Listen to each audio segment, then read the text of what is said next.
Before we start, let's give a round of applause for the last panel again. Really grateful for that discussion. Our next moderator is Dr. Lori Kletzer, Professor of Economics and UC Santa Cruz's Campus Provost and Executive Vice Chancellor, and she will introduce the panelists.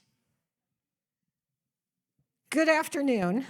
We recognize as a panel that we are the panel that stands between you and a reception.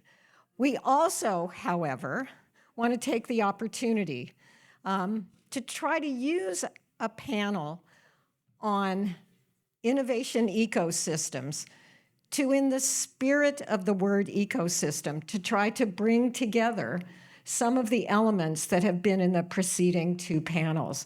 Because as I listened, that's what I heard. But let me first introduce the panel. Now, in the spirit of someone who can turn almost anything into a competition, I want to say that I appear to be the moderator who read the instructions from the organizers. Those instructions were very clear. No introductions, no extensive introductions. So I am going to introduce my panelist colleagues by name, but you all have the QR code, and the directions that we all got were, tell your audience to check the QR code if they want the extensive introduction. So there you go. I win as the moderator who knows how to follow the rules. So with all that said, let me introduce my panelist colleagues. On my immediate right, we have Sharthak Bakshi, who is founder and CEO of RISAA. RISAA. See, this is why I shouldn't do an introduction, because I can't read. IVF. And to his immediate right, we have Navneet Chu, who is CEO of the Chu firm. And to his immediate, I'm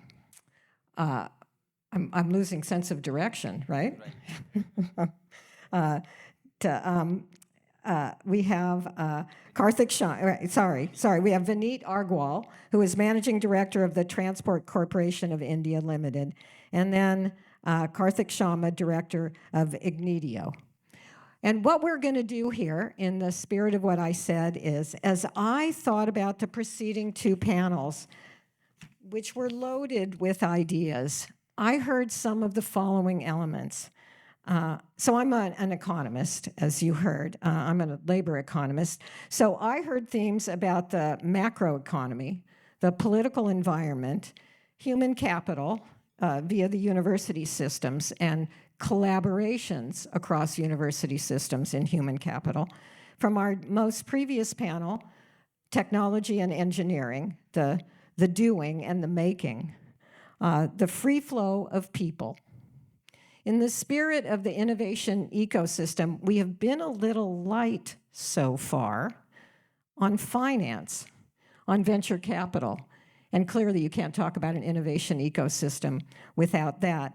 And then last but not least, right, we also had a particular technology mentioned, one of the most recent, right, and that's AI, which I will say I don't think is our first truly disruptive technology. We've had a number of disruptive technologies, right, and we have policies and experience that should help us think about that disruptive technology.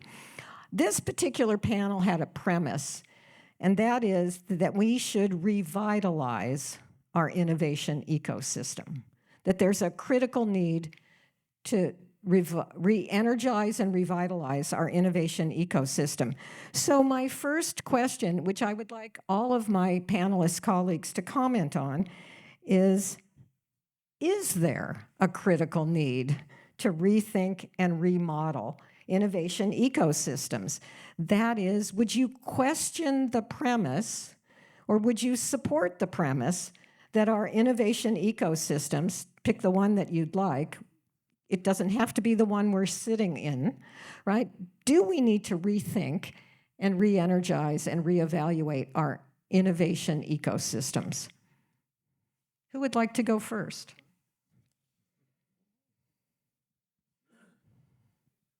Okay, that's the end of the session. We'll just...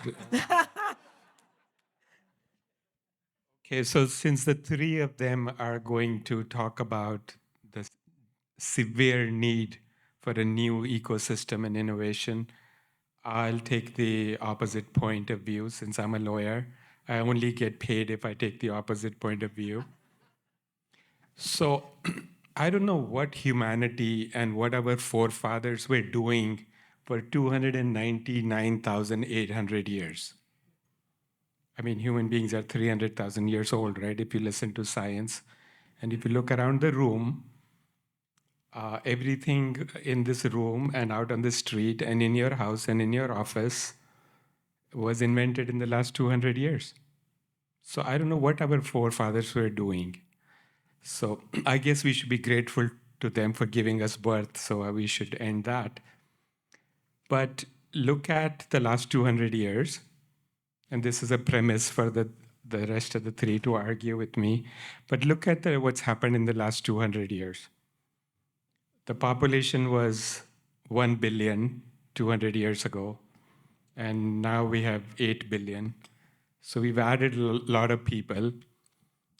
India, of course, has added 1.4 billion people. 1800 population was 150 million, so we've added 1.25. And you ever wonder why India and China have so many people? And how come India has 2.4% of the world's land, but we have 17% of the world's population? And what gives us a right? And so some non-Indian might say to you that, hey, what's up with you Indians? Why are there so many of you? So for all the Indians in the room, I want to give you an answer. So when human beings started leaving Africa 300,000 years ago because there wasn't enough water and deserts, then they end up where? Middle East. What is there to do in Middle East? There's no water, there's no agriculture. Well, agriculture happened later. But then they go to Europe and it's cold and people would die. So you can't live there. So then you go to Russia and you can't live there. Finally, they end up in India. And guess what? I know it's very difficult for the Indians in the room to believe, but India had wonderful temperature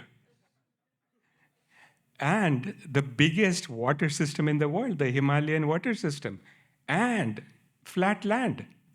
So guess what? We're going to stay here. Same with China. So don't blame us. It was just land, and we kept doing what human beings do. And there was no Netflix. So there was a government of India was very curious about one village in India where the population was the highest growth rate, and they sent a research scientist to figure out what's going on. And after 6 months, they figured out that there is a long goods train that passes through the city at 3 a.m. and wakes up everyone. So that was the solution. And then literacy rate was 10% 200 years ago. Now it's 90%. Absolute poverty was 90% 200 years ago. Now it's 10%. Kids dying, infant mortality under the age of 5 was 43% 200 years ago. Now it's 3%. And everything that we use is invented in the last 200 years. And all of you want to know your future, right? I'm an astrologer also, so I'll tell you your future. You want to know your future? Yeah. Okay, I got bad news for you. It's a repeat of the past. So if innovation is doing so good for the last 200 years, let's carry on. I think we should thank him for the conspiracy theory that he has gone through. And so going back to the topic of innovation, and thank you, Navneet, for the history lesson on how we give birth and how we keep giving birth. But apart from that, I actually believe that innovation is not inventing anything new. Nothing new is being done. Anything that you can do faster, more convenient, more easily, that's innovation. And that's what's happening each life cycle. Let's talk about companies. Nothing new gets done, like for with our co-panelist, you would see what took, if I have to take my co-panelist view, innovation was done at a slower pace. Like it took 100 years for a technology to change, then it became 50, then 10. Now it's every 2 to 3 years. There's something new happening. Probably back in the day, when I was a kid, Nokia was the phone. I mean, now it's nowhere to be seized. Kodak was the camera technology. The company ceases to exist. From a US perspective, Blockbuster, which we never had in India, was the DVD rental thing, and now Netflix has killed it. So it kept on innovating. Like I would always give this example. In India, our taxi system, like it was very easy. We had to go on the road and we had to flank our hand. That's like, please stop. Someone stops. And then we would negotiate. No, we have to go from point A to point B. Don't charge us 200 rupees, charge us 100 rupees. And that was our methodology 20 years ago. Only 20 years ago, we were doing all of this. And that was our way to go from one place to the other, buy an auto rickshaw or buy a taxi or buy any public transport. The evolution of that was not Uber. The other evolution and an innovation was a radio taxi. We could call up a cab system and have to inform them 6 hours in advance that we have to go from here to here. This is my home address. Just reach there, at this point of time. If it's 6 p.m. in the evening, come to me at 10 p.m. and drop me there. That was the innovation. When Google opened up its Maps API, Uber was born. And with Uber, our Indian counterpart Ola and the other cab aggregators. That was the innovation. The newer innovation now that Uber has been into existence since 7, 8, 10 God years, they have to completely keep on innovating. Otherwise, they're going to die the same death what other technology players did. So for me, innovation is very simple. Either I keep doing the thing faster, simplifying it, doing it better. Otherwise, I know I am going to die. And it's not going to be a slow, painful death, which was to our forefather companies, like Nokia, Kodak, or any of those. It's going to be a very fast death with a lot of debt, with a lot of legal cases, and with everything that you want to avoid. We don't have the luxury that we can stop innovating. So it's continuously, unless you become a brand, you become a legacy, there are things which can set you apart from the legacy systems. But innovation is a must, and you need to keep doing it. It's very simple.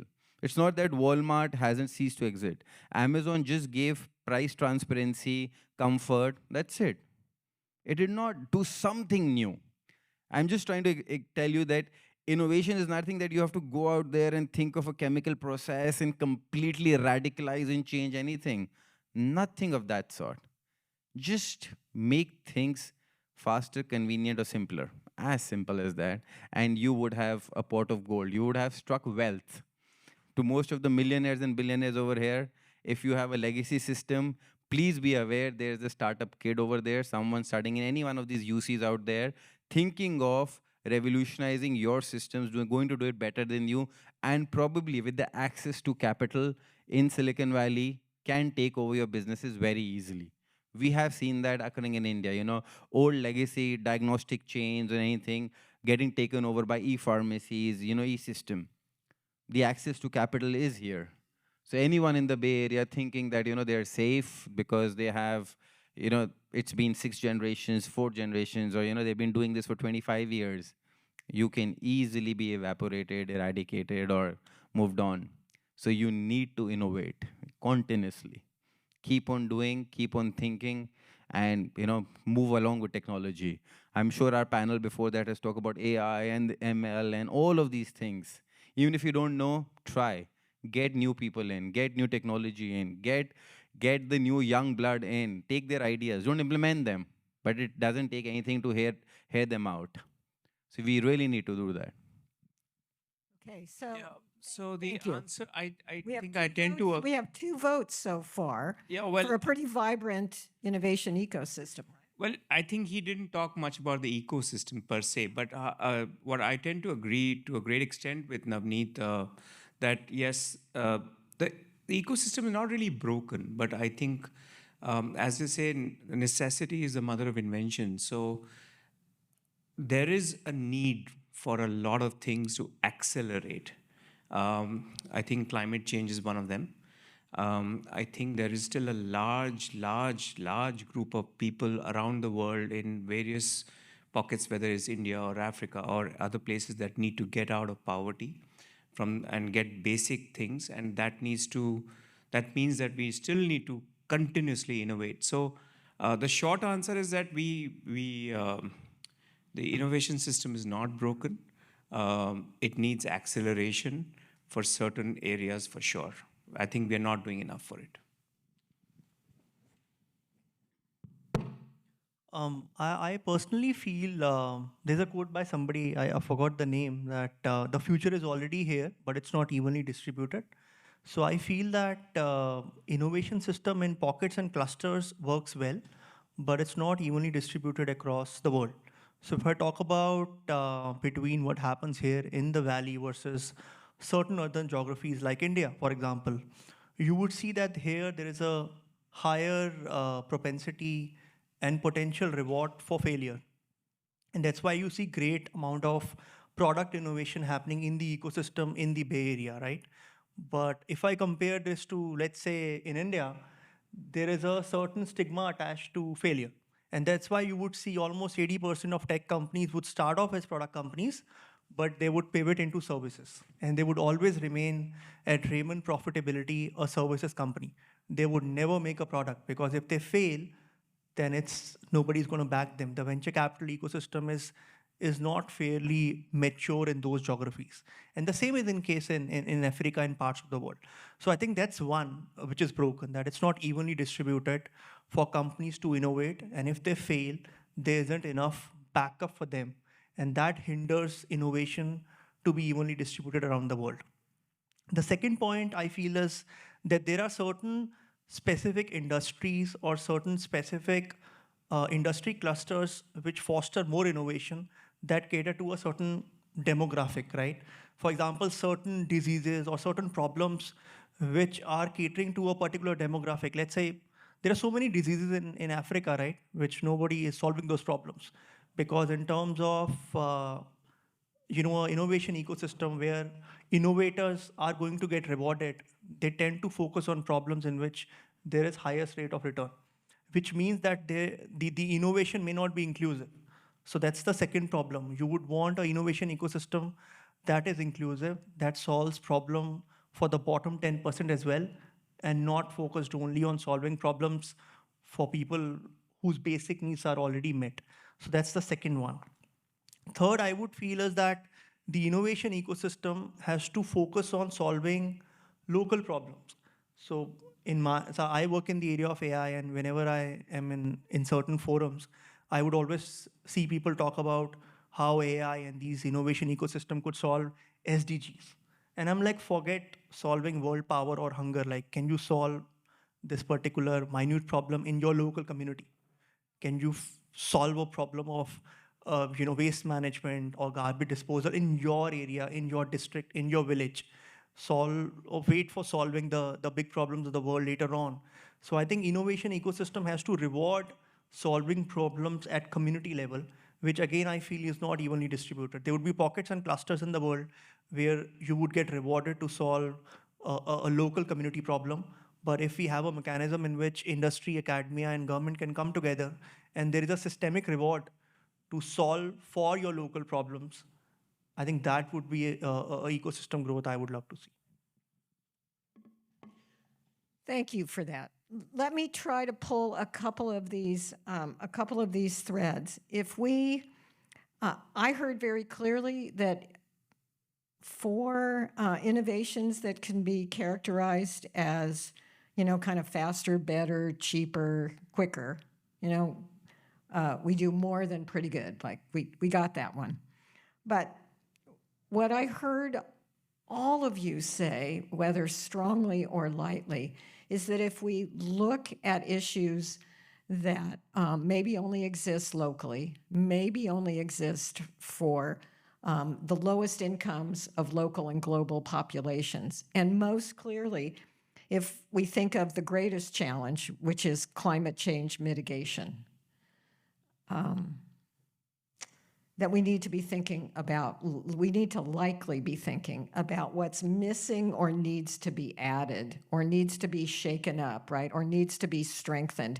It could be governments, it could be universities, it could even be financing, right? It could be various elements of the innovation ecosystem. But my sense from your comments is there are elements that are missing or need to be added or strengthened if what we can be able to expect is that our various innovations and our innovation ecosystems can actually tackle climate change mitigation, right? Which I will posit is the greatest challenge. Anyone care to comment on that? Yeah, so I can take on the climate change itself. I think you take a step back, and I think a lot of the Western world really needs to recognize the problem. I don't think they recognize the problem. And I can give an example. 3 days ago, I was on a flight, a United flight that flew in, and I asked for a glass of water. I got a cup of water, and I drank the water, and I asked the air hostess, "Can I get some more water?" She gave me another plastic cup. She said, "I can't touch this cup," and that's exactly where the problem is. We get preached about food being wasted, 30-40% of our cultivated food getting wasted because we don't have a proper supply chain or a cold chain. But 40% of food in the Western world gets wasted at the table or before it gets to the table. That's the far end of the supply chain, which is the most expensive part of the supply chain. Then, I mean, you go to any city today, any large city, you see lights are on. Now, somebody tell me that does not impact climate change at all? I don't believe that. So I think the recognition of the problem is the first most important thing. And when you start doing that, then you start looking at mitigation. And on that ecosystem of mitigating climate change in terms of innovation, I think there is a lot of work that's happening in several pockets. But again, it's not enough. It is isolated. It is not collaborative yet. It is again looked at from a IRR perspective, not a perspective of impact always. And there's actually a dichotomy between when you're investing into climate tech, are you looking at IRR or are you looking at impact? Because one will make money, one will not necessarily make money. But the IRR one can also have an impact. So there is a little bit of a dichotomy there itself with the VC startup culture. So, and I don't think I have the answer. I think this is something that needs to be perhaps debated, discussed far more, specifically in the area of climate change, because we're actually far behind that. So my take on that is that there has to be a bottoms-up approach, right? Because climate change is a very, I would say, at an individual level, it's a very big problem again to solve, right? If you ask somebody, how would climate change impact you? It's very difficult to relate to, right? Like you would say that, okay, if it's 1.5 degree or 2 degree or 3 degree, by the time, I'll die, it won't matter. So how do you create a systemic incentivization and reward for people to really care about it? Because I think as a concept, we all want a cleaner planet, greener planet. But right now, there is no systemic structure. So if you look at corporates, in corporates, there is the entire gamut of ESG, there are penalties, their credit ratings would get impacted. So there is a systemic punishment and reward structure at corporates level. But if you look at an individual level, there is no structure. So one of the things, for example, I had recommended as part of the climate track in G20 committee was that if potentially you could have a structure of individual green score. So what that would mean is whether it's about the choice of vehicle you have, whether it's about the kind of fuel you use at home, your electrification behaviors. So all those would get culminated into some sort of a social green score at an individual level and at a household level.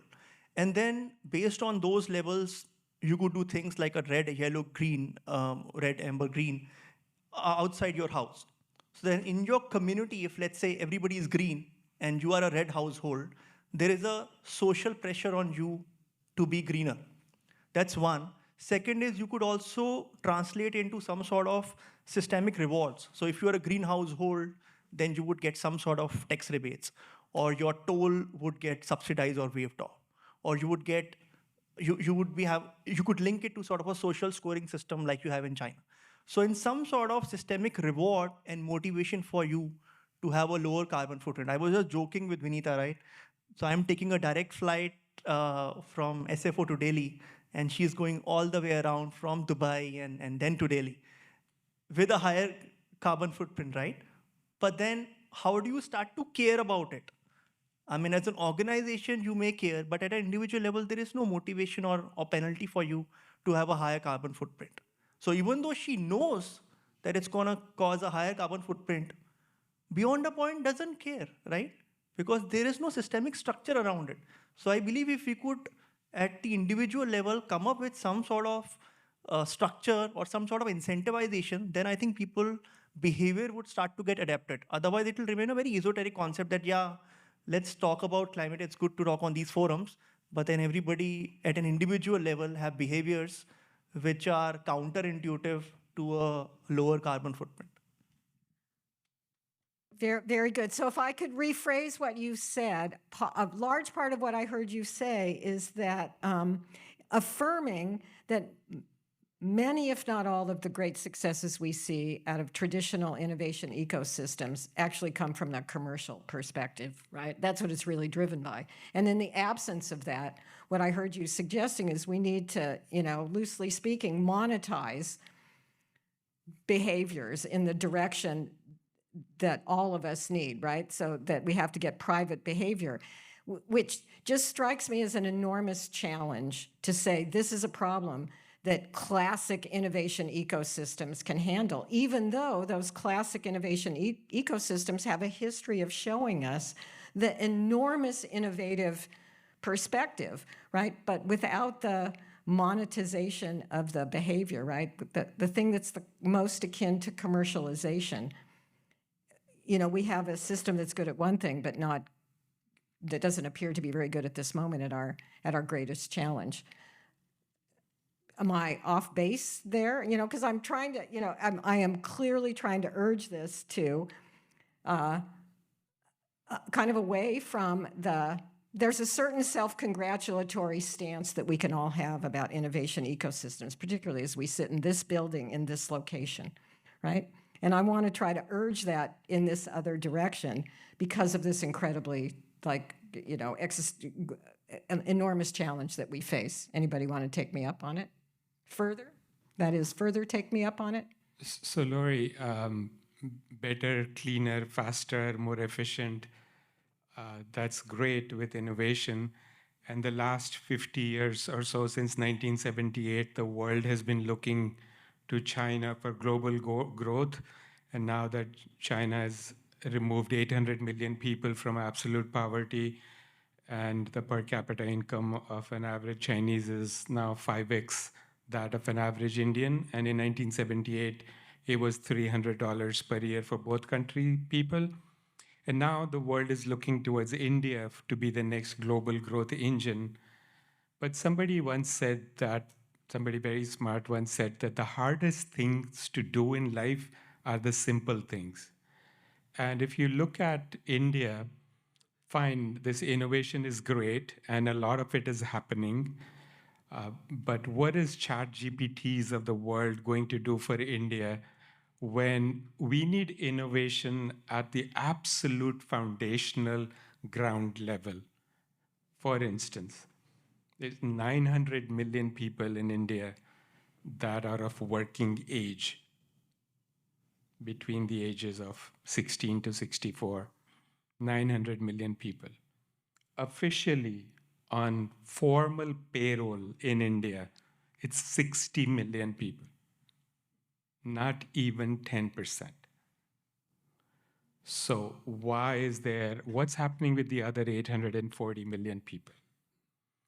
So of the 900 million people, let's say half are women, and it's not half because some states in India have a huge female infanticide rate. So the female-male ratio is actually 60-40. But let's say half of them are women, only 20% are working. So if there's 400 million women, there's only 100 million people working. And most 40% of the entire country's GDP is in informal sector. So between this is a trivia question for those of you sleeping. So between 1950 and 2000, US had a massive GDP increase, as you know. And by the way, US is another world formed in 1776, and within 114 years, by 1890, US was the richest country in the world, had the highest GDP, surpassed that of England. That's all, 114 years. But anyways, between 1950 and 2000, what do you think was the single largest contributor to the increase of GDP in the United States? Sorry? Roads and cars.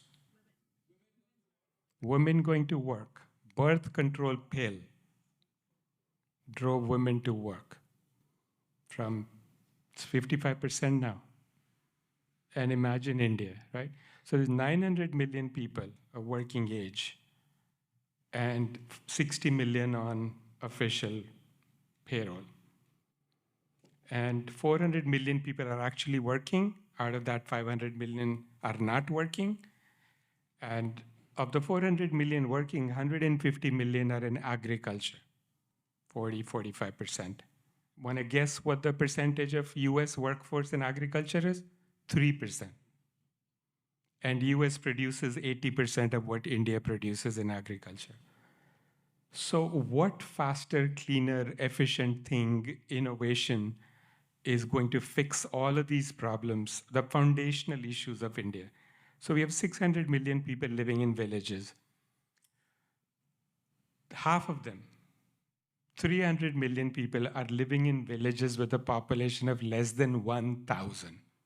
How is the government supposed to give these people water and schools and jobs and health care? 67% of India doesn't have health care. So what innovation, what ChatGPT is going to fix this? So one of the things that equalizes humanity the most in most of the world is law. So the purpose of law is to protect the powerless from the powerful. What happens in India? To get a doctor's appointment, you need a powerful friend, right? Everything is power, power, power. I met with a famous politician of India yesterday in Los Angeles, and people are touching his feet, and people are, sir, sir, sir, sir, sir. You know, he's sitting on a separate table. He's getting special food. And Raja Krishnamurthy, who's one of the 5 Indian Congress people in Congress, told me once, and I'll never forget, he says, and I was like, sir, sir, sir to him, right? Not saying sir, but being respectful, Mr. Krishnamurthy. And he says, Navneet, I'm your servant. You pay my payroll. You pay my salary. We Congress people are your servants.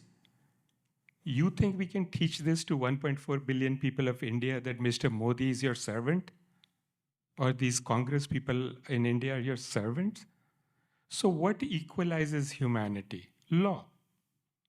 And India has one of the worst legal systems in the world. 49 million pending cases. Delayed justice is no justice at all. Half of them, the government of India is either plaintiff or defendant. 25% of them are criminal matters. Had these people just pled guilty on day one, they would have been out. But now they're waiting for trial. 10 years, 12 years, 14 years. California has a law that a case must finish within 5 years. Otherwise, it's dismissed with prejudice, meaning you can't file it again forever. Dismissed in favor of the defendant. Plaintiff, what were you doing for 5 years, right? 90% of cases in California finish within 18 months. Another trivia question. Do you guys want to guess how old is the oldest case in India? Come on now, it can't be 100. The countries. You read too much. Okay. So the oldest case in India is from 1878. 145 years old. Land dispute in Varanasi. Is that justice? Somebody's great-great-grandparent filed this case. Lawyers cannot advertise in India. The British left 75 years ago, but the 1.5 million lawyers in India are still in prison. Lawyers in India cannot have a website, cannot advertise, cannot have a booth at a conference. And Navneet, I think we know all these things. I think we're here to figure out the solutions. So- So we are, I think we all know these problems. And I think if there is we one keep person in repeating this planet who has the solutions, it's a guy named Vineet Agarwal. I don't have the solution. That's why I said I do not know. Tell us. And no, but I think keeping on repeating this and really bringing, I think the things that we know already is not going to solve the problem. I think the way to work on the problem is to really use the best practices that we have in one country or one place and try to apply it there. Also, we have done a lot of things in the last several years. It's not that we've skipped generations of when it comes to innovation. United States is United States largely in part of contingency lawyers. This building was built better, every doctor behaves better, every car driver drives better because of contingency lawyers. A poor person can go, like the woman went and filed a case against Donald Trump and got a $5 million judgment.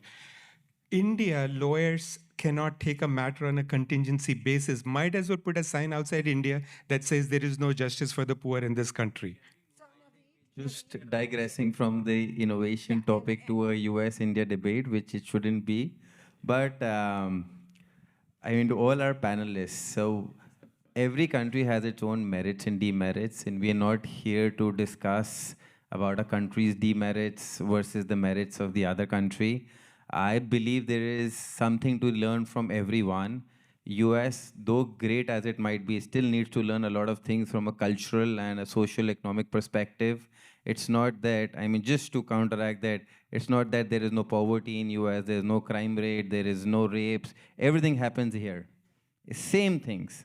It is not better. I disagree with you that the high societal pedestal that you're probably putting US on is the case to be. I have no idea, but my friend was just telling me that in California, the law is that if you steal something below an X amount of value, $18 or 20 or something, you can't be taken to law. And that's why everything, I went into Walgreens and everything was, for me, something like in India, if I need to buy a packet of chips, which is like, say, $1, I don't have to wait. I just pick it up and go. But here I had to wait behind the lock-in key for the person to open the chips counter, take it out. I said, why is that behind lock-in key? And that's where the epiphany came that, oh, because, you know, everybody's stealing everything here, nobody can do anything. I said, where's the police? According to you, the police and the law and blah, blah, blah, all of that. But here the law does not allow you to be criminally prosecuted if it's behind whatever X value. So just to reiterate the point that I'm not trying to demean US or putting India at a high pedestal, but we are a very nascent country. It's been 75 years since we have been independent compared to 245 years where US has been. We are the largest democracy in the world, having a population of 1.4 billion, having doctors, engineers, clinicians from India working in the US, providing the best of healthcare, providing you the best of lawyers, providing you everything that you have been claiming are done by Indians all around here, sitting from India itself. So when it comes to the brain, the actual intelligence, again, this is not a debate about India and the US. We are all here for one common platform, and that is humanity. That if you're talking about innovation, if you're talking about sustainability, it's about a humanity. It's not that when catastrophe will actually fall, that US will be safe and India will go. Or if there's a climate impact, or US will be safe and India will not be. Everybody will suffer equally. The humankind, mankind, as it said. And I think that's the quote that, Mr. Navneet, you should learn, that when Neil Armstrong, the US astronaut, went to the moon, his quote was, "One giant leap for a man and for mankind," not one great leap for a US citizen and one great leap for a USA. No. So when you look at innovation or anything, please look at it from a humanity perspective, that out here, the problems are actually synonymous to, as big the head, the bigger the headache. So probably India, with its population, with its other, will have greater challenges. Any smaller country, if you're talking about UAE or Doha or Middle East, if their population is only 10,000 people, their problems will be equally for those amount of people. So when we are talking about innovation and coming back to the topic, as our purpose, everyone around here, is to come to a common consensus that how we as an individual, as a person, can do better for society, for humanity, for creating a sustainable future for our future generations. We are not here looking for a solution for tomorrow. We're looking for solutions for the next 10, 20, 30 years. Deforestation, climate change did not happen overnight. It's been happening. We like to live in good buildings. We like to have air conditioning switched on. And I'm talking about as we. I also, as an Indian, everything. We like to have an AC switched on 24/7. So we are also impacting climate change. Everyone is, all of us. So what is the solution for all of us from an individual level? Which Karthik really pointed out that the companies are doing their bit. I always if I take an Uber over here, there's always an option that take an Uber green.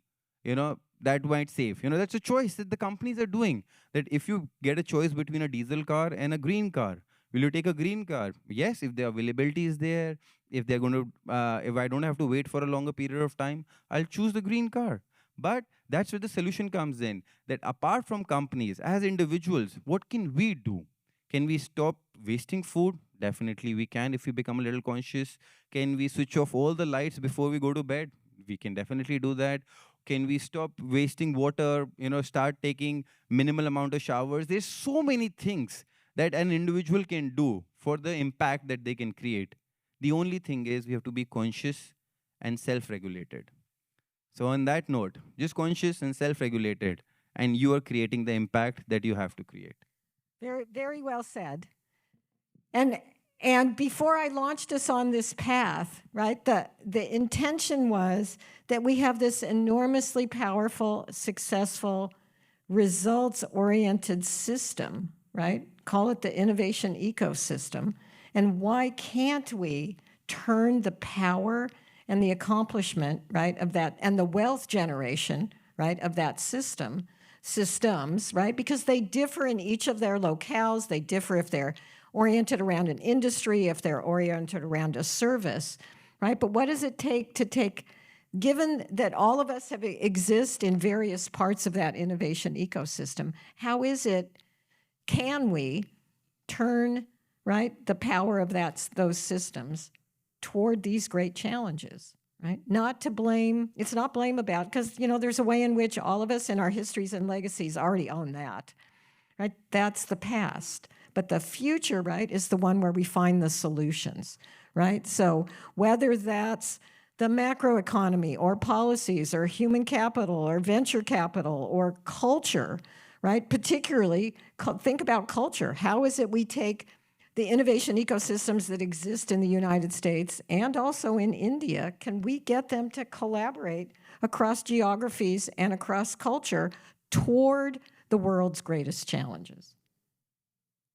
To me, that's one of the several compelling questions of the day, right? And I ask it because I think the answers aren't obvious, right? But I actually think we have really smart people with us. So I don't know in the remaining time, I think on that upbeat note, I want to thank my panelists and I want to thank all of you.